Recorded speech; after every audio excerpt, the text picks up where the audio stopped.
Hello students, Michael Sanchez, violin fiddle teacher here. Hope you guys are having a good day. We're going to be working on the song She'll Be Coming Round the Mountain When She Comes. And we're going to put in some cool fiddle slides and some different things in to really make it sound like the fiddle. And to make sure that we're staying balanced with what we're practicing today and working on, we are going to start off with a scale, as She'll Be Coming Round the Mountain is in the key of C in this case. So I have here the C major scale. And I'll just give my little lecture for the day as far as some practice tips for you guys. So I do find that a lot of students avoid practicing their scales, especially those that don't take private lessons. So hopefully you guys are listening to this right now, wherever you are out there. And just note how important it is to practice your scales, how much it helps you play in tune and just overall have a better sound on the fiddle. I find quite often, like I said, especially people that don't take private lessons, they kind of avoid them. They just kind of play songs and think that, if I play enough songs, I'm going to sound good on the instrument, which certainly can be true in a way, but you're going to get there faster by working on your scales and exercises. I'm actually the person that was very against playing scales as a young kid, but now that I'm a teacher and have seen the results of my students that really work on scales and technique, how much difference it makes. I would say a student that practices scales regularly will probably progress at about a 50% higher rate than someone that doesn't. It's pretty significant, and it's just, everybody likes to hear a good sounding fiddle in tune, and if you work on the scales enough, you'll find that your songs will sound a lot better. So even though it's not something you would perform, it's something that's going to help your skill. Okay, so what we've been doing in the fiddle classes, this is the beginner fiddle class, is working on the scales and putting in some different fiddle techniques to apply specifically to what we're trying to work on. So I think what we're going to do is actually work on some sliding today with the C major scale. So I think what I'm going to do is on every other note, I'm going to slide into the note. And one thing that I find students struggle with quite often is when they slide into notes, they tend to move a little bit too much of their hand, and that causes issues with being in tune for the notes that follow. So what you want to do is, as you're sliding, you want to avoid the hand moving too much. You want to just move your fingers. Make sure that your finger angles are back. Those that are actually here right now in the live class can see my hand. Make sure that they're pointing at your left shoulder and not pointing this way, basically perpendicular to the neck. You want the fingers to be as parallel to the neck as possible. And that's going to allow you to just be able to slide your finger and not move the hand too much to do a fiddle slide. So let's just, maybe just to warm up, let's just take a third finger on the G string and just slide back and forth. And what I want you guys to try to do is to try to avoid the hand moving as much as possible. Just be sliding and moving the finger. Make sure that you're holding the violin properly, the fiddle properly, not allowing the left hand to be holding the instrument. That's going to also make it difficult if you have left hand reliance to slide and play in tune. Let's just go back and forth with a third finger on the G string, sliding back and forth like this.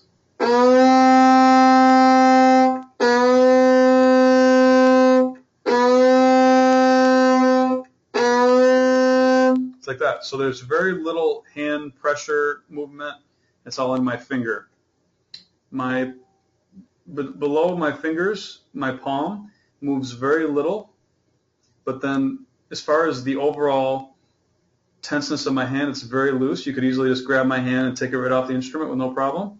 So there's very little grab as I'm doing the slide. Okay, let's go ahead and work on the C major scale. Trying to slide every other note like this. Ready, go.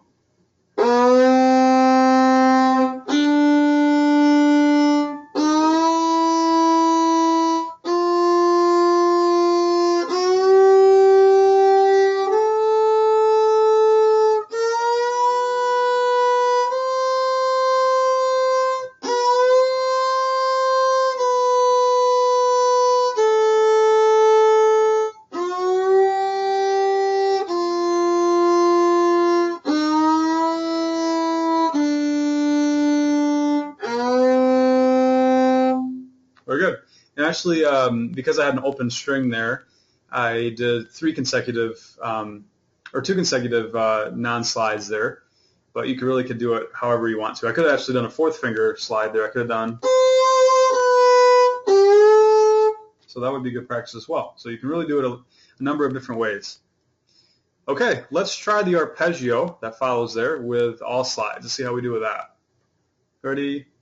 Go.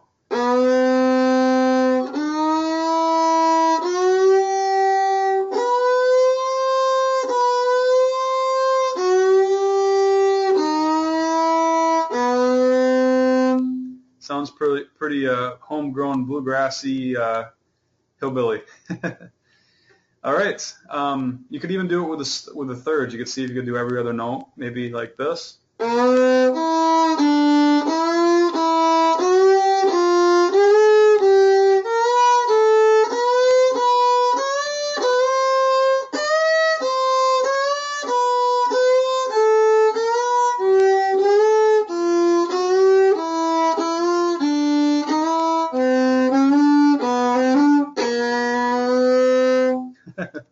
Like that. I always like that sound. Okay, so try to work on your scales this week and maybe add in some of those slides. I think that would be a really good way to warm up. All right, well, let's go on to She'll Be Coming Around the Mountain When She Comes. So this song is in the key of C, like we just worked on. There's definitely going to be some sliding going on throughout. If any of you guys are here in the lab class have any questions, feel free to ask in the chat box as we go.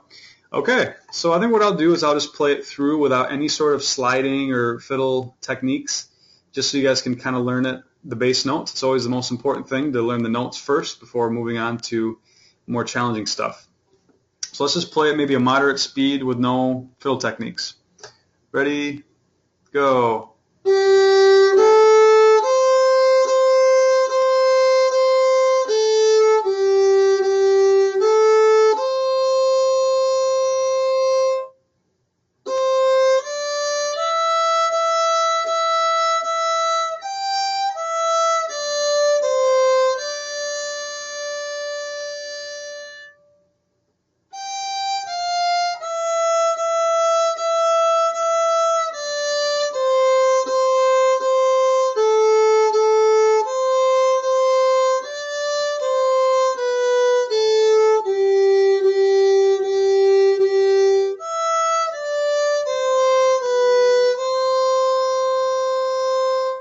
Like that. Okay, so that's kind of the boring version of it.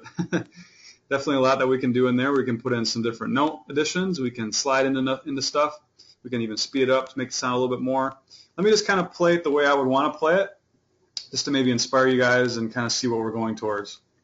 And it's just going to be off the top of my head, kind of how I play it, how I improv it. We'll see what happens.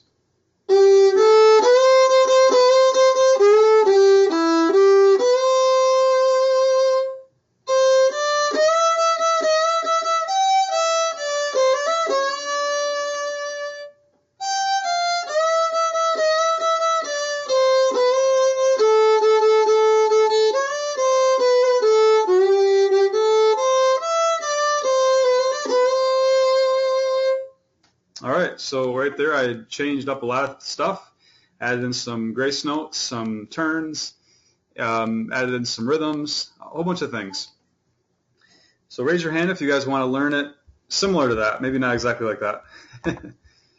All right, so it's definitely a lot you can do there. It's amazing how you can just take one very basic song and turn it into something that sounds a lot more pleasant. So let's start off by just maybe suggesting some slides. Certainly that would add a lot to the piece. For those of you guys that have not watched a lot of my classes, it kind of takes understanding how relaxed and open fiddle is as far as what you can do. There's no restriction on where you put slides or where you change notes. It's very loose. It's just think of it like you're jamming at a campfire with a friend. You're just kind of coming up with stuff. A lot of people that play classical violin, they tend to not have the best of time trying to improv and add stuff. They want to follow exactly what's on the music. And trust me, I can relate to that because I went that way as far as really being into violin and studying violin and then trying to start fiddle. It was a very big transition. So even after 20 years experience, I struggled to do something other than what's on the page. So you're not alone if that is challenging. So basically what I'm doing is just going to give you guys some suggestions. Certainly you don't have to follow them all. Try to be relaxed and do it maybe on one time through and then change it and do a slide on a different note. Just try to be open to how you played each time. Okay, so why don't we slide into the C there. And one thing you can do, instead of just playing basic quarter notes, it's pretty boring. Ba, ba, quarter, quarter, quarter, quarter, quarter. That's pretty boring. We can add in some eighth notes, like I did in the example. So ba, bum, bum, eighth note, bum, eighth note. So that kind of adds a little bit more flavor to it. So I'm just basically doubling every other quarter note there to be twice as fast. Right here, depending on how comfortable you guys are with sliding, you could slide into a fourth finger there. You could even do a drone. I didn't do that, but anytime you have an A like that, you could slide into a drone there. So instead of just playing A, it would sound like this. So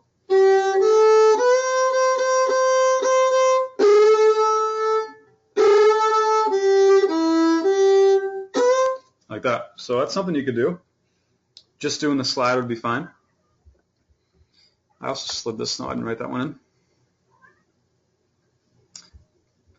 Definitely I would slide maybe anytime there's longer notes, it's definitely a good idea to slide into it. One thing I actually taught in my last class today, you guys can see my cat in the background, is making sure that you guys are counting properly when you're playing the fiddle or the violin. So this technically is 5 beats, this whole note plus quarter note.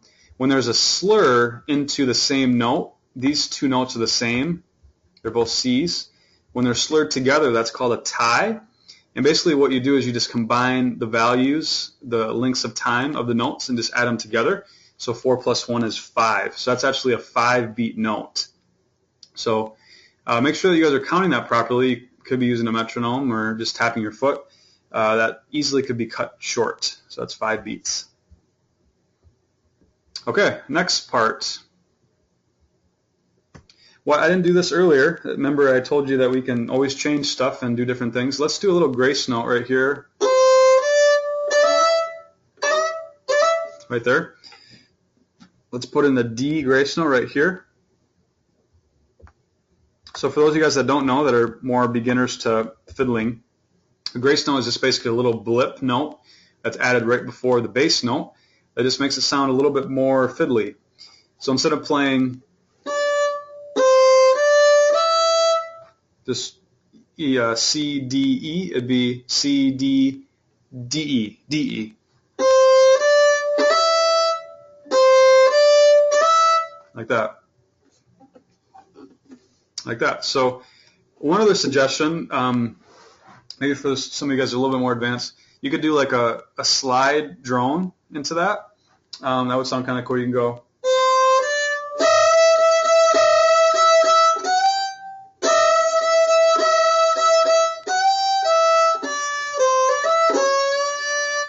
Something like that. That would be more advanced. But otherwise, just a little grace note there would be cool. I'd use a fourth finger for all those. And then I kept doing a little grace note run at the end of the line here. Ba, bum, bum. So I played a D here, and then E. So I'm basically doing this. And I'm slurring these together. So it would sound like this. And then I'm sliding into the D at the end of the line there. So let's see. Let's just play that the way it's written there, those two measures.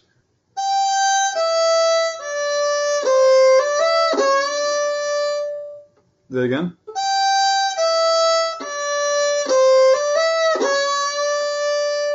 Like that. I think that would sound cool. Okay, this next line, line 3,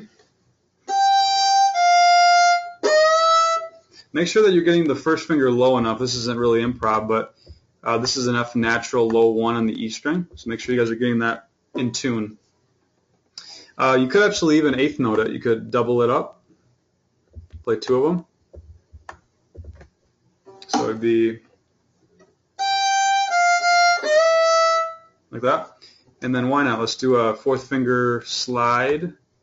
For those of you guys that don't know how to do that 4th finger slide, it's all about just having good hand position, having the hand high enough, making sure that your hand's relaxed, and that the 4th finger is only the finger that's moving, not the hand. If your whole hand is trying to slide, you're going to be out of place for what follows. So one thing you guys can practice, and those that are here live can see this, is just trying to slide the 4 without moving the hand very minimally.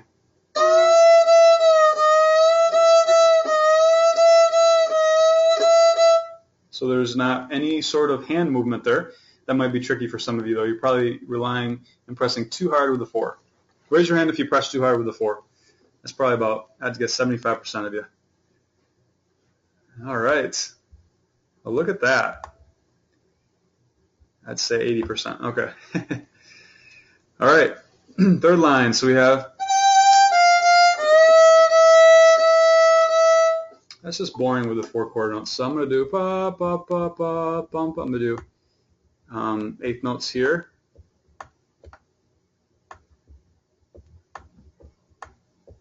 Just like I did at the beginning.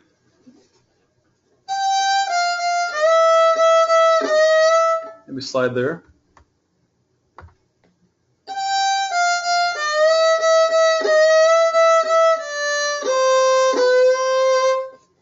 Right here, what you could do is change this to a different rhythm, change this to a dotted quarter note, and then with an 8th note. So instead of going just basic chord, 4 basic quarter notes is pretty boring. Just going, it's pretty boring. So you could do like that. So you're basically holding the 3rd note longer and using what you just used longer to cut off the 4th note there. Technically, this is 3/4 of a beat. This is a quarter of a beat. They both together equal 2, just like 2 quarter notes equals 2. Raise your hand if you guys have done that rhythm before. Dotted quarter note, 8th note rhythm. If you're a classical player, you definitely have, which is probably most of you.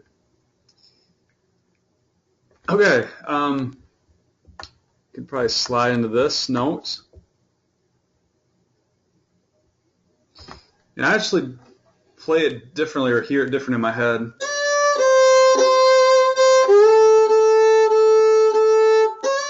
I hear more A's there, so let's just change that because that's the way I like playing it. So I'm not playing that.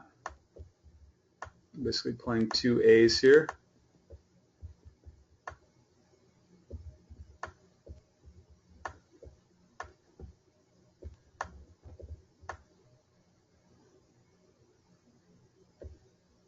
Actually, right there would be. So this would be a quarter note. And you could slide into the quarter notes. So it'd be.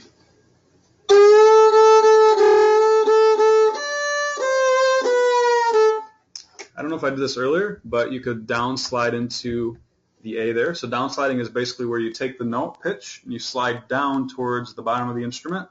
And it works really well on a first finger because it's kind of like your first finger's falling off the cliff. When it falls off, when you're at the end, you change bow directions. So that'd be just slide up with the G.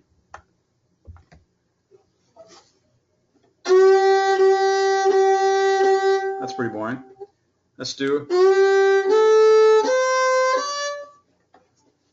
Let's kind of go up the scale there. So we'll do A. We'll do C.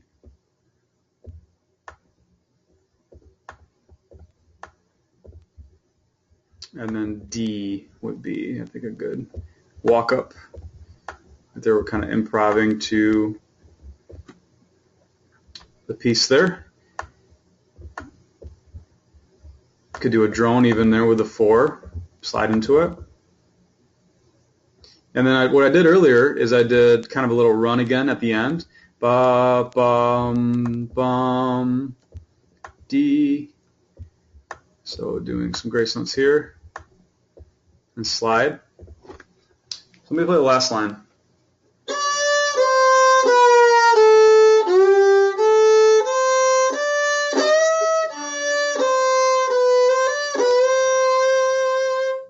And vibrato is always welcome. All right, very good. Okay, let's go through the whole thing together. And as I'm doing that, go ahead, the students that are here in the class, feel free to compile some questions. All right, I think what I'll do is I'll play slow the first time and then a little faster the second time. Actually, I'll play it fast. Yeah, fast the second time.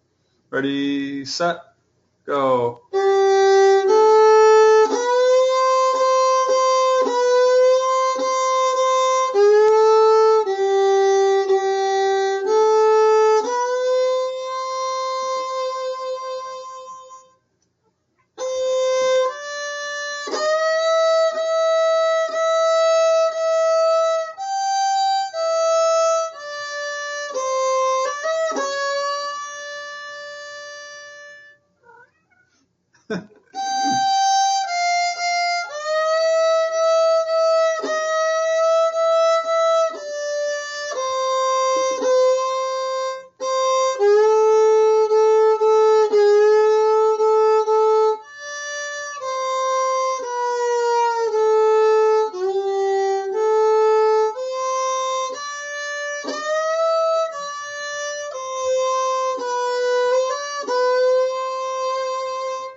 That was the most hilarious thing. My cat jumped on the back of my chair and started, I don't know if you guys could hear that. Or raise your hand if you guys could hear the cat.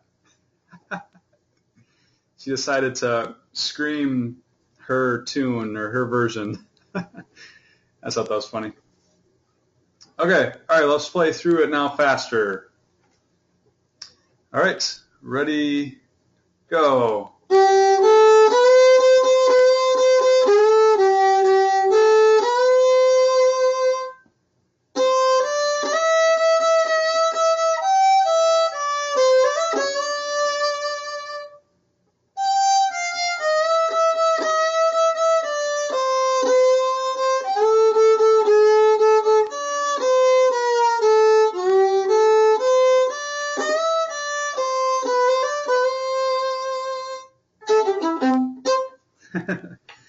All right, good. So I hope you guys enjoyed that. I'm going to take maybe 1 or 2 questions here with the live class, see how that goes.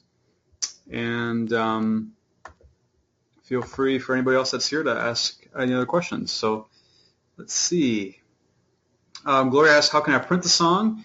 You should be able to see the song on the right side of the screen if you're watching after the fact. Otherwise, I will be doing a screenshot and send it to you guys that are here in the live class. So it's always a nice feature. You guys can get the music right away if you're here in the live class. Michelle asks, what strings are you playing on? G and? I'm not sure what you mean. There's lots of strings I'm playing on. This depends on where we're at, but definitely use a lot of 4th fingers. So try to follow how I lay that out in the music. And let me know if there's any specific spots you have questions about. Great. Well, hope you guys end up, those that are watching after the fact, joining us next week. We're doing these classes on Monday nights at 9 o'clock, and it's actually one of our more popular classes, and it's been a lot of fun. Feel free to ask me any questions via email or in the forums, michael@superiorviolins.com.